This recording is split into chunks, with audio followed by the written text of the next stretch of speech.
Tu ne vas pas me croire, je crois que je viens de mettre la main sur un interrupteur. Attends, appuie surtout pas dessus. Pourquoi? Si t'appuies, j'éternue.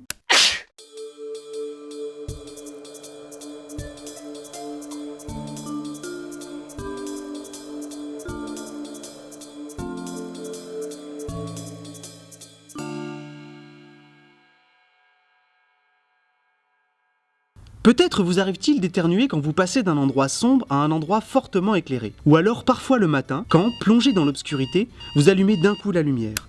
Si c'est le cas, aucune inquiétude à avoir, vous êtes simplement un éternueur photique, comme moi. C'est-à-dire que vous avez tendance à éternuer à la lumière. Bienvenue dans le petit club restreint de ceux qui possèdent ce trait génétique qui concerne tout de même entre 18 et 35% de la population.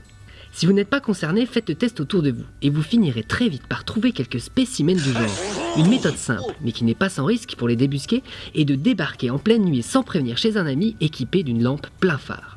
Précisons que ce ne sont pas les photons qui titillent vos narines.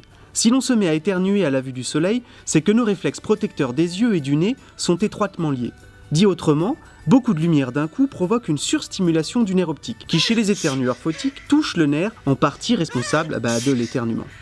L'éternuement photique est évidemment la hantise des pilotes de chasse, spécialement quand ils volent face au soleil. Cela n'a strictement rien à voir, mais l'un des tout premiers films réalisés par le kinétoscope d'Edison en 1894 est celui d'un éternuement, le fameux Fred Hot Sneeze, où l'on voit Fred se mettre du tabac dans le nez.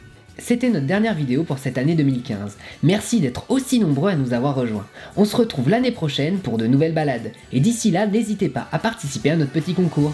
Joyeuses fêtes!